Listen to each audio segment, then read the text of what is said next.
بسم اللہ الرحمن الرحیم۔ السلام علیکم۔ امید کرتے ہیں آپ سب خیریت سے ہوں گے۔ سورہ یاسین قرآن پاک کی 36ویں صورت ہے۔ یہ صورت مکی ہے، یعنی مکہ مکرمہ میں نازل ہوئی ہے۔ سورہ یاسین میں 83 آیات اور کل 5 رکوع ہیں۔ سورہ یاسین میں کل الفاظ 807 ہیں، جبکہ کل حروف کی تعداد 3028 ہے۔ یہ صورت قرآن مجید کے 22ویں اور 23ویں پارہ پر مشتمل ہے۔ سورہ یاسین قرآن کی کتابی ترتیب کے لحاظ سے 36ویں، جبکہ ترتیب نزول کے اعتبار سے اس کا نمبر 41واں ہے۔ سورہ یاسین کو قرآن کا دل بھی کہا جاتا ہے، کیونکہ اس میں اللہ تعالیٰ نے انسانوں کے لیے رہنمائی اور ہدایت کا بہترین پیغام رکھا ہے۔ اس میں ایمان، قیامت، اللہ کی قدرت اور توحید کی تعلیم دی گئی ہے۔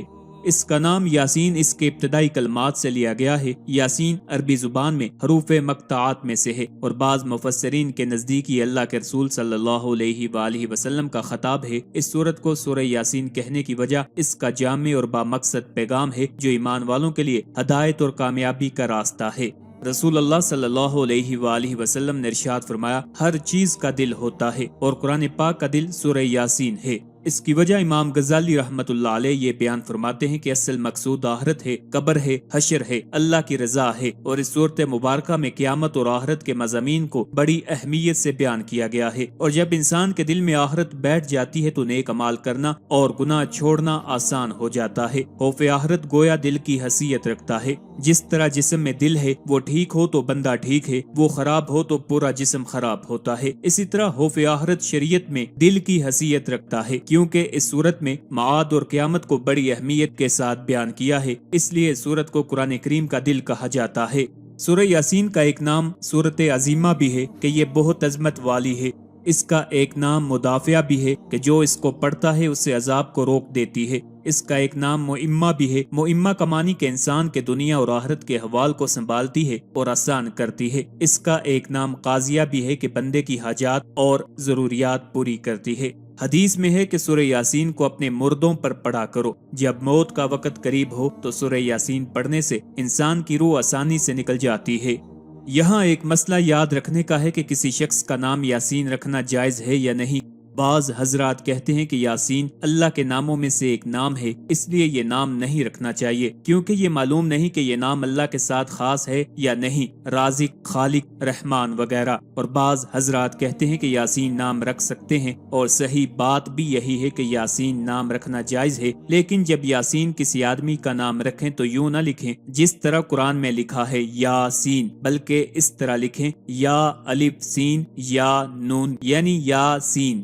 اعلیٰ حضرت امام محمد رضا خان بریلوی نے یاسین نام رکھنے کا جو شرعی حکم بیان فرمایا، اس کا خلاصہ یہ ہے کہ کسی کا یاسین اور طٰہٰ نام رکھنا منع ہے، کیونکہ بقول بعض علماء ممکن ہے کہ یہ دونوں اللہ تعالیٰ کے ایسے نام ہیں جن کے معنی معلوم نہیں، کیا عجب کہ ان کے وہ معنی ہوں جو غیر خدا پر صادق نہ آ سکیں، اس لیے ان سے بچنا لازم ہے۔ اور اعلیٰ حضرت امام احمد رضا خان بریلوی رحمت اللہ علیہ کے بقول یہ نبی کریم صلی اللہ علیہ وآلہ وسلم کے ایسے نام ہیں جن کے معنی سے کسی کو واقفیت نہیں ہے۔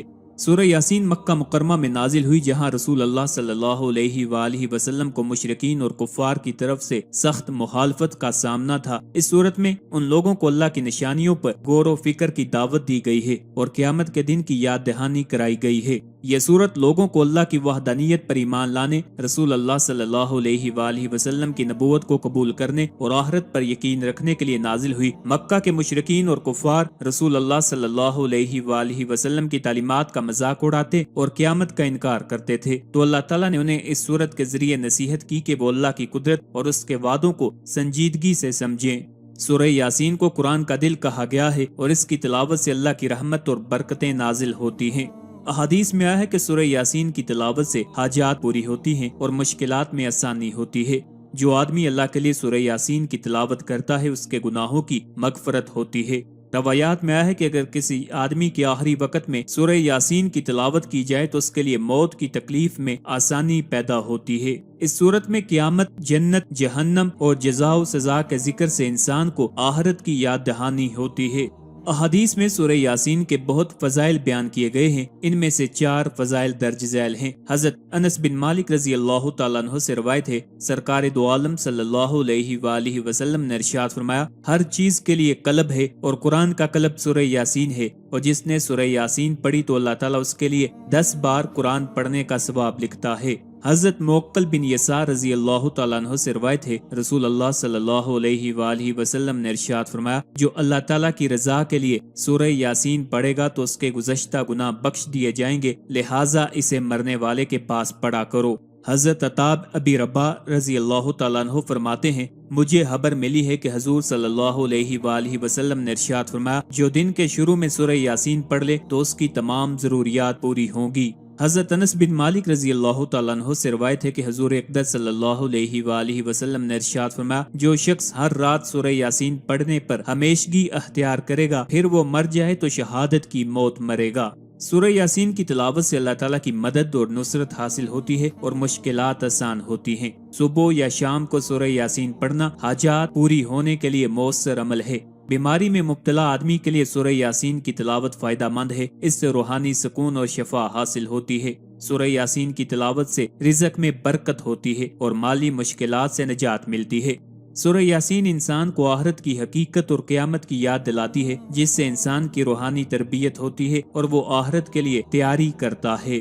اس سورت کا مرکزی مضمون یہ ہے کہ اس میں قرآن پاک کی عظمت، اللہ تعالیٰ کی قدرت، وحدانیت، تاجدار رسالت صلی اللہ علیہ وآلہ وسلم کے منصب اور قیامت میں مردوں کو زندہ کیے جانے کو بیان کیا گیا ہے، اور اس میں یہ چیزیں بیان ہوئی ہیں۔ اس سورت کی ابتدا میں اللہ تعالیٰ نے قرآن کی قسم کھا کر فرمایا کہ نبی اکرم صلی اللہ علیہ وآلہ وسلم سب جہانوں کو پالنے والے رب تعالیٰ کے سچے رسول ہیں، اور ان کی رسالت سے لوگ دو گروہوں میں تقسیم ہو گئے، ایک گروہ اناد اور دشمنی کرنے والا جس کے ایمان لانے کی امید نہیں، اور دوسرا گروہ وہ ہے جس کے لیے خیر اور ہدایت حاصل ہونے کی توقع ہے۔ ان دونوں گروہوں کے اعمال محفوظ ہیں اور اللہ تعالیٰ کے قدیم اور ازلی علم میں ان کے آثار موجود ہیں۔ ایک بستی انطاکیہ کے لوگوں کی مثال بیان کی گئی کہ جنہوں نے یکے بعد دیگرے رسولوں کو جھٹلایا اور ان کا مذاق اڑایا، اور جو انہیں رسولوں کو جھٹلانے پر نصیحت کرنے آیا تو ان لوگوں نے اسے شہید کر دیا۔ نصیحت کرنے والا تو جنت میں داخل ہوا اور اسے شہید کرنے والوں پر اللہ تعالیٰ کا عذاب نازل ہوا اور وہ جہنم میں داخل ہوئے۔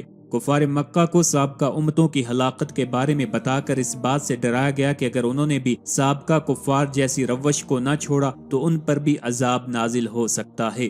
مردوں کو دوبارہ زندہ کرنے پر اللہ تعالیٰ کی قدرت اور اس کی وحدانیت پر، بنجر زمین کو سرسبز کرنے، رات اور دن کے آنے جانے، سورج اور چاند کے مسخر کیے جانے اور سمندروں میں کشتیوں کے چلنے سے استدلال کیا گیا، اور ان حقائق کا انکار کرنے والے کافروں کو دنیا اور آخرت میں عذاب کی وعید سنائی گئی ہے۔